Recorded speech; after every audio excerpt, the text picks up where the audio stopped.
Rizo Pahlaviy Eronni boshqarish rejasini e'lon qildi. Eron Islom Respublikasi qulaganidan keyin mamlakat boshqaruvida uzilishlar yuzaga kelmasligini ta'minlash uchun so'nggi oylar ichida ikki muhim qadam tashlandi. Mamlakatni boshqarish bo'yicha aniq dastur ishlab chiqildi hamda ushbu dastur asosida ishlaydigan o'tish davri hukumatida xizmat qilishi mumkin bo'lgan ayollar va erkaklar tanlab olindi. Mening rahbarligimdagi o'tish davri tarkibi Islom Respublikasi qulagan paytda mamlakat boshqaruvini o'z zimmasiga olishga tayyor bo'ladi va imkon qadar qisqa muddatda tartib, xavfsizlik, erkinlik hamda Eronning rivojlanish va gullab yashnashi uchun sharoit yaratadi degan Eronning sobiq valiahd shahzodasi. Birlashgan Arab Amirligiga hech qanday sababsiz hujum qilgan har qanday odam Makgregorlarning ashaddiy dushmanidir. Bu haqidagi fikrni Conor Makgregor o'zining ijtimoiy tarmog'idagi sahifasida ma'lum qildi.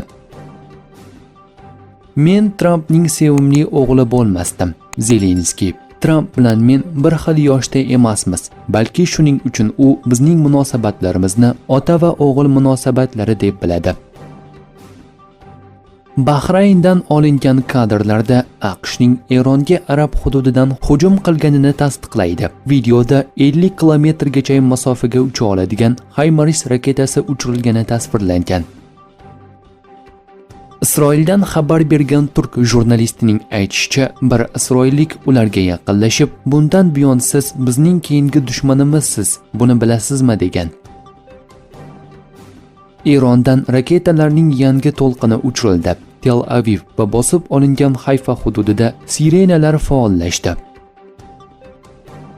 Pokiston Afg'oniston poytaxtiga zarba berdi. Tinch aholi orasida qurbonlar bor. BMTning Afg'onistonga yordam missiyasining ma'lumotlariga ko'ra, Pokiston harbiy havo kuchlarining Qobulga bergan so'nggi zarbalari oqibatida 4 nafar tinch aholi halok bo'lgan va yana 14 kishi turli darajada jarohat olgan.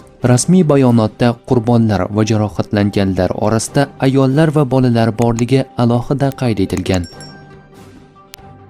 Eron butun Yaqin Sharqni egallashni va Isroilni to'liq yo'q qilishni rejalashtirgan edi. Eronning o'zi kabi uning bu rejalari ham endi o'lik, dedi Donald Trump.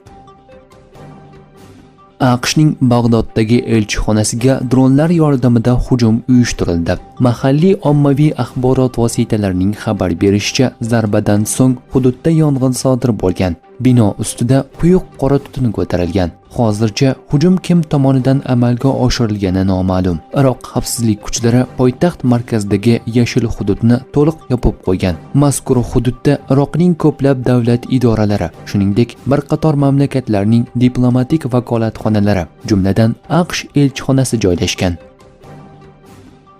Shimoliy Koreya ballistik raketaga o'xshash narsa uchirdi. U Yaponiyaning eksklyuziv iqtisodiy zonasidan tashqariga tushdi.